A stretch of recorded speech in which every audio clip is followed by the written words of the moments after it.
Have you ever felt like someone close to you doesn't really like you, but you've never been able to explain exactly why? Maybe you've noticed a strange smile, a distant look in your eyes, or a joke that sounded like something else. These little signs are easily dismissed as paranoia or imagination, but they can actually be valuable clues to what's really going on behind the scenes in the minds of the people around us. We often ignore our own instincts out of fear or insecurity, especially when these feelings involve close friends, family, or co-workers. After all, admitting that someone close to us feels jealous, resentful, or even secretly hateful toward us is uncomfortable and difficult. But what if you could clearly recognize these signs? What if you could deeply understand what lies behind these subtle attitudes, using powerful concepts from Carl Jung's analytical psychology? Today, you will learn to identify the hidden behaviors that reveal masked negative feelings, thus protecting your emotional health and ensuring more authentic and healthy relationships. Throughout this video, we'll carefully explore the most important signs that indicate someone close to you may be harboring negative feelings toward you. The last of these signs is especially dangerous because it's the most subtle, so stick with me until the end. Before we continue, please quickly check that you are subscribed to the channel. Your subscription will greatly help us reach more people who need this important information. The shadow, the dark side. Everyone has now that you're more aware of these subtle signs. It's time to understand what might actually be behind this hidden behavior. To do this, we need to delve into one of the most profound concepts in Carl Jung's psychology, the shadow. According to Jung, the shadow is the unconscious part of our personality, a set of feelings, desires, and impulses that we consider unacceptable and therefore repress. Anger, envy, jealousy, resentment, arrogance, everything that we don't want to recognize in ourselves ends up being pushed into this psychological basement. But the fact that we ignore these parts doesn't mean that they cease to exist. In fact, they're still there, waiting for an opportunity to emerge. And they often show up in disguise, especially in close relationships. When someone is jealous of you, for example, they're unlikely to admit it, even to themselves. Instead, they might make a scathing joke, belittle your accomplishments, or quietly celebrate your failures. That's the shadow at work. Jung said that everything we repress within ourselves tends to be projected onto others. In other words, the person who criticizes you, puts you down, or tries to provoke you with subtle comments is often, in fact, struggling with aspects of themselves that they cannot accept. And you end up becoming the mirror in which they see their own inferiority or frustration. That's why secret hatred often comes from people close to us, precisely because they have the most access to our light. And the brighter you shine, the more intensely the other person's shadow tries to react. This can happen with longtime friends, family members, or even romantic partners. Closeness makes repressed emotions more intense, more dangerous, and also harder to detect. The big problem is that because these shadow manifestations are disguised, you can spend years living with someone who deep down harbors hostile feelings towards you. And the more you try to ignore the signs, the more exposed you are to subtle manipulation, emotional sabotage, and destructive relationships. But there is a way out. Learn to see the shadow in action. And that is exactly what we are going to do from now on. In the next chapters, you will learn the most common and most ignored signs that reveal when someone close to you hates you in secret, even without admitting it. The first of these is one of the most treacherous because it usually comes wrapped up in laughter and good humor. Sign number 1, the sour joke disguised as a joke. Few things are as hard to spot and as easy to rationalize as a joke loaded with venom. It's the famous, "I'm just kidding," followed by a cynical smile, as if the discomfort you felt was simply oversensitivity on your part. This is one of the first signs that someone close to you may be hiding hostility behind a veneer of humor. People who harbor secret grudges rarely express themselves directly. Instead, they use sarcasm as a safe way to expose their own shadow without being held accountable for it. They poke at you, test your boundaries, and if you react, they come out on top, telling you that you have no sense of humor. It's a subtle form of emotional manipulation. Carl Jung explained that instead of confronting repressed emotions, we project a more acceptable guise onto them. And humor, especially ironic and mocking humor, becomes a perfect tool for this. It allows people to release their inner tensions, provoke you, and at the same time maintain a socially acceptable appearance. After all, who would accuse someone of being mean because of a simple joke? The problem is that this type of joke is not innocent. It reveals that behind the smile there is something unresolved. Envy, frustration, inferiority, any of these feelings could be camouflaged. The joke in this case is just an outlet for what the person cannot admit, neither to you nor to themselves. Pay attention to patterns. If the same person frequently makes comments that belittle you, criticizes your appearance, mocks your dreams, or makes fun of your achievements, and all of this in a joking tone, this is not random. It is a clear sign that something is unresolved within them regarding you. And the more you grow up, the more these jokes increase. The most dangerous thing is that you often start to get used to it. To maintain harmony, you laugh along, let it go, and try not to create conflict. But inside, something hurts. You feel that the joke had a grain of truth, a touch of cruelty, an unconscious desire to hurt you. Recognizing this pattern is an important step toward emotional freedom.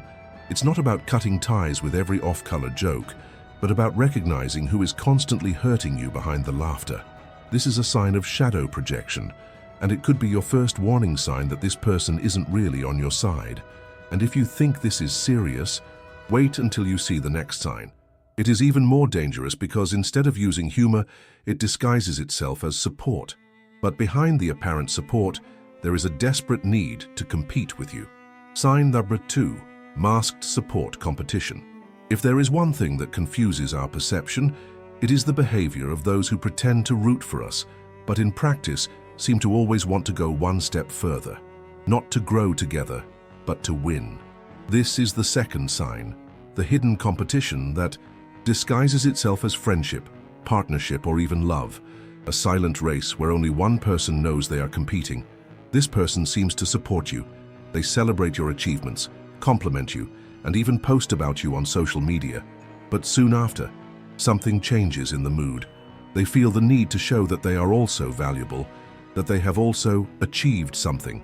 And sometimes, they make a point of showing this off immediately after their moment in the spotlight. It is as if the other person's success is a personal threat. Carl Jung explained that the shadow also manifests itself through unconscious comparison. When someone cannot deal with their own frustrations, it is common for them to project their desire to overcome them onto others, not as inspiration, but as a way of proving that they are superior, that they are better. And this often happens with people who are part of our closest circle. The cruelest thing about this dynamic is that it's not explicit. The person won't tell you that they feel threatened by you. Instead, they'll try to quietly outdo everything you do using subtle language of comparison. If you mention that you're going on a trip, they'll say that you've already gone to a better place. If you achieve something at work, they'll mention someone else who did it easier. If you start working out, they'll mention a friend who got in shape faster. This type of behavior gradually undermines your self-esteem. You start to doubt your victories and feel that they are not as good as they seemed.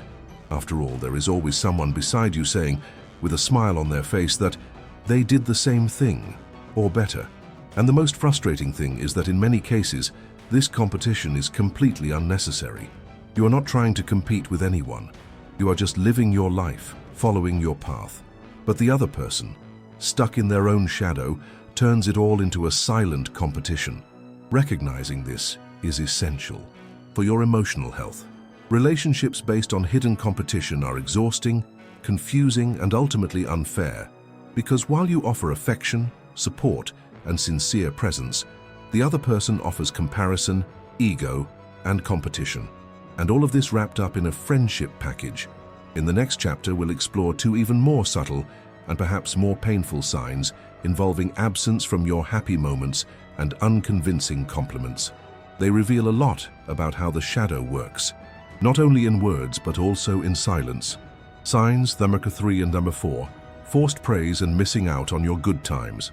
If disguised competition is hard to spot, imagine when the shadow manifests itself even more silently, in soulless praise, and in the silence that comes when you're experiencing something good. These 2 signs go hand in hand and reveal a harsh truth. Not everyone around you really wants to see you shine. The third sign is forced praise. You know that comment that sounds more like an obligation than something genuine. The person congratulates you, but the tone is cold, the words are automatic, and the look doesn't follow the speech. Sometimes it comes with a but right after. Congratulations, but now comes the hard part, right? Or even, you were lucky. This type of reaction reveals emotional disconnection. She doesn't celebrate with you. She's just following a social protocol. And this happens because inside her, there's a battle between what she should feel and what she really feels. According to Jung, when the shadow is active, the person represses the discomfort, but can't completely hide the frustration of not being the one to occupy that place of conquest. The compliment then comes out choked up, a polite mask covering the internal discomfort. The fourth sign is even more revealing: absence during your good times. It may seem contradictory, but some people simply disappear when you are doing well. Did they disappear at your new job? When you were dating? On the day of your personal victory? Well, yes. Strategic absence is a form of self-protection for those who can't stand to see you happy. These people may be there for you when you're having a hard time. After all, your pain isn't a threat. But when you start to grow, improve, or shine in some area of your life, they back away. They don't know how to handle it. And deep down, their shadow is saying, this should be me. What hurts in this type of situation is the realization that when we most wanted to share our joy, it was not welcomed. This creates a feeling of loneliness in the midst of victory, a strange emptiness where there should be joint celebration. These two signs, the half-hearted praise and the absence of happy moments, show that affection was conditional. It worked as long as you didn't cross certain invisible lines. Lines that the other person drew based on their own insecurity, envy, or resentment. It's painful to realize this, but it's also liberating, because by recognizing who's really rooting for you, you become stronger, and you begin to surround your life with more authentic, less corrosive relationships. Now tell me in the comments, have you ever been through any of these situations? Have you ever noticed someone disappearing or reacting strangely when you were fine? I really want to hear about your experience. And stay tuned, because in the next chapter, we'll delve into 3 even more profound and dangerous signs involving emotional manipulation and unexpected outbursts. Signs number 5, number 6, and number 7, blame shifting, subtle isolation, and suppressed anger. So far, we've talked about subtle behaviors, harsh jokes, veiled comparisons, empty compliments, but there are even more dangerous signs, not because they're more visible, but because they're deeply draining for those who suffer from them.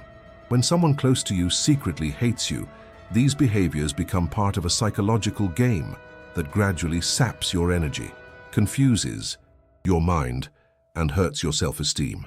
The 5th sign is blame reversal. This happens when, in any conflict situation, the person distorts the facts so that you always seem to be the one at fault. Even if it was they who made a mistake, who were rude or unfair, somehow you leave the conversation feeling wronged, apologizing for something you didn't even do. This constant inversion makes you doubt your own perception. It's as if the ground is shifting and you start to question yourself. Did I exaggerate? Am I being unfair? Jung spoke of the phenomenon of projection as a defense mechanism. The person does not admit their faults, so they project onto others what they do not want to see in themselves. When this becomes a pattern, you enter a cycle of emotional guilt without realizing it, and the shadow of the other person begins to dominate your narrative. The 6th sign is subtle isolation. Contrary to popular belief, isolating someone does not just mean prohibiting friendships or cutting off contact directly. Often isolation comes through constant criticism of their other relationships. Phrases like, "That friend of yours doesn't really like you," or "Don't you realize that so-and-so is only looking for you out of self-interest?" repeated little by little, will plant distrust. This behavior usually comes from someone who wants to keep you under emotional control. By cutting off your external connections, this person becomes your only source of validation and, at the same time, the main source of exhaustion. It's a dynamic of dependency created almost invisibly, and before you know it, you've already distanced yourself from important people, feeling increasingly alone. And finally, the 7th sign, pent-up anger that explodes in seemingly trivial moments. The person spends a lot of time accumulating annoyances, sometimes silently, sometimes with that passive-aggressive politeness, until suddenly Something small happens, and they react with a completely disproportionate intensity. You forget to reply to a message, arrive a little late, make a harmless comment, and the explosion comes. A flood of criticism, irony, or even screams. It's as if everything that was pent up inside you has found a way to come out. Jung said that what is not conscious manifests itself as destiny, and here the unexpressed shadow, repressed for too long, turns into uncontrolled fury. These outbursts leave you confused. You don't understand where so much hate and frustration came from, and worse, you often end up feeling guilty, thinking you really did something serious, but you didn't. You just touched, unintentionally, the wound that the other person was hiding. These three signs form the core of an emotionally toxic relationship, fueled by hidden resentments and unresolved feelings. If you feel like you're always justifying yourself, pushing everyone away, or walking on eggshells around someone close to you, it's time to raise a red flag. This is not a safe environment, and the hardest part is that often the pain doesn't come from a declared enemy. It comes from someone who says they care, someone who may even believe it, but who, internally, is in conflict with their own shadow and ends up transferring that weight to you.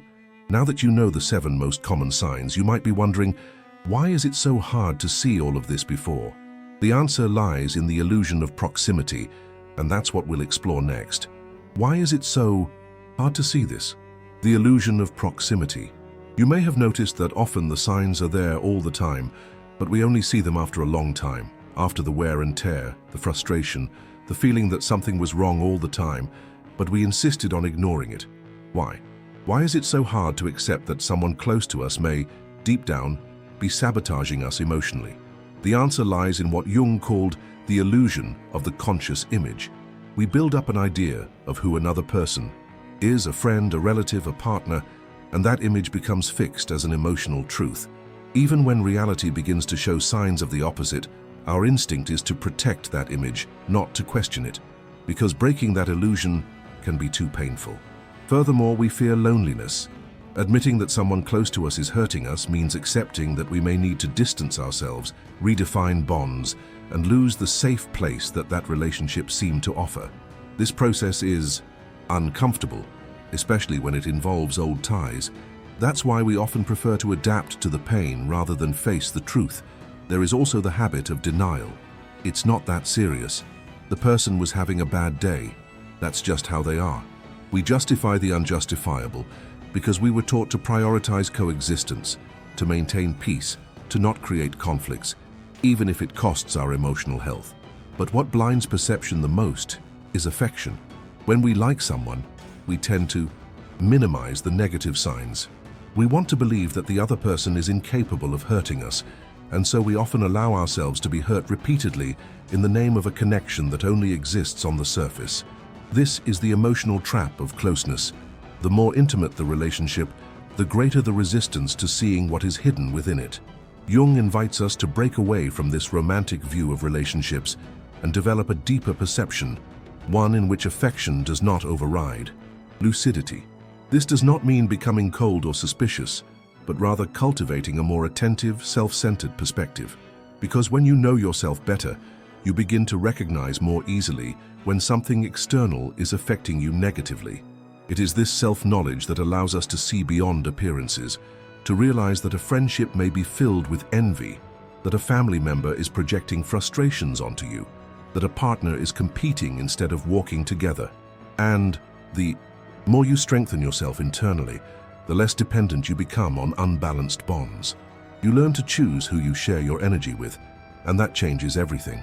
If this content has helped you so far, take advantage and like the video. This way, YouTube understands that this topic is relevant and can bring it to more people who need to open their eyes to relationships like these. In the next chapter, we'll tie it all together and see what you can do in practice to protect yourself and build healthier relationships without falling back into these patterns. What to do? Emotional intelligence as a defense. Recognizing the signs is just the beginning. The real challenge comes later. What to do with this awareness? How to act when faced with someone who smiles on the outside but eats away at you on the inside? How to protect yourself from relationships that sap your energy without becoming bitter, suspicious, or closed off to the world? The answer lies in emotional intelligence, and even more profoundly in self-knowledge. Jung taught us that everything we ignore within ourselves tends to control us without us realizing it. Therefore, the first step to dealing with the shadow of others is to face our own shadow. Ask yourself, why do you allow certain people to stay in your life even though they hurt you? Why do you feel guilty when you walk away from someone who hurts you? Often, we carry within us old wounds, family patterns, and emotional traumas that make us tolerant of pain. Identifying these patterns is the first step towards liberation. Next comes the most important practice, setting boundaries. This doesn't mean cutting ties impulsively or aggressively. It does mean clearly defining what is acceptable and what is not. If someone constantly puts you down, discourages you, or makes you feel small, it's time to stake out your emotional territory. A simple, "That's not good for me," can start to change the dynamics of the relationship. Another essential point is observation without immediate reaction. When you notice a sign of hidden hostility, breathe. Don't confront immediately. Don't play along. Observe. Notice if the behavior repeats itself. The shadow reveals itself over time, and you can only see it clearly when you are emotionally centered. And then comes the hardest part, consciously letting go. Yes, it's painful to distance yourself from someone who was important to you, but sometimes it's necessary, not out of pride, anger, or revenge, but out of self-love. Preserving your peace of mind isn't selfishness, it's maturity. And by doing so, you send a message to the universe and to yourself. I respect myself. It is also important not to try to heal the other person. The shadow is the responsibility of the person who carries it. You can be a light, you can be an example, you can even offer compassion, but you cannot sacrifice yourself to fix someone who insists on remaining in the dark. Healing only happens when the individual chooses to look within. By protecting yourself emotionally, you are not being cold or insensitive. You are simply moving beyond emotional naivety and into a phase of discernment. This allows you to build truer relationships, where affection is free from envy, competition, or manipulation. Jung said, "He who looks outside dreams. He who looks inside awakens." This video was an invitation to awaken. When you notice these signs, you begin to leave the state of illusion and enter a field of clarity. And in this clarity, you find the strength to make decisions that are more aligned with who you are and with the life you want to live. You don't have to accept less than you deserve, nor do you have to live surrounded by relationships that hurt you in silence. Use what you've learned here as a tool for protection and transformation. Look more closely, trust your instincts, and above all, value those who value you, not just in their words, but in the energy they transmit. If this video helped you in any way, take advantage and subscribe to the channel. Here we talk about psychology, consciousness, and human relationships with depth and truth. And your support makes all the difference so that this content continues to reach those who need it most.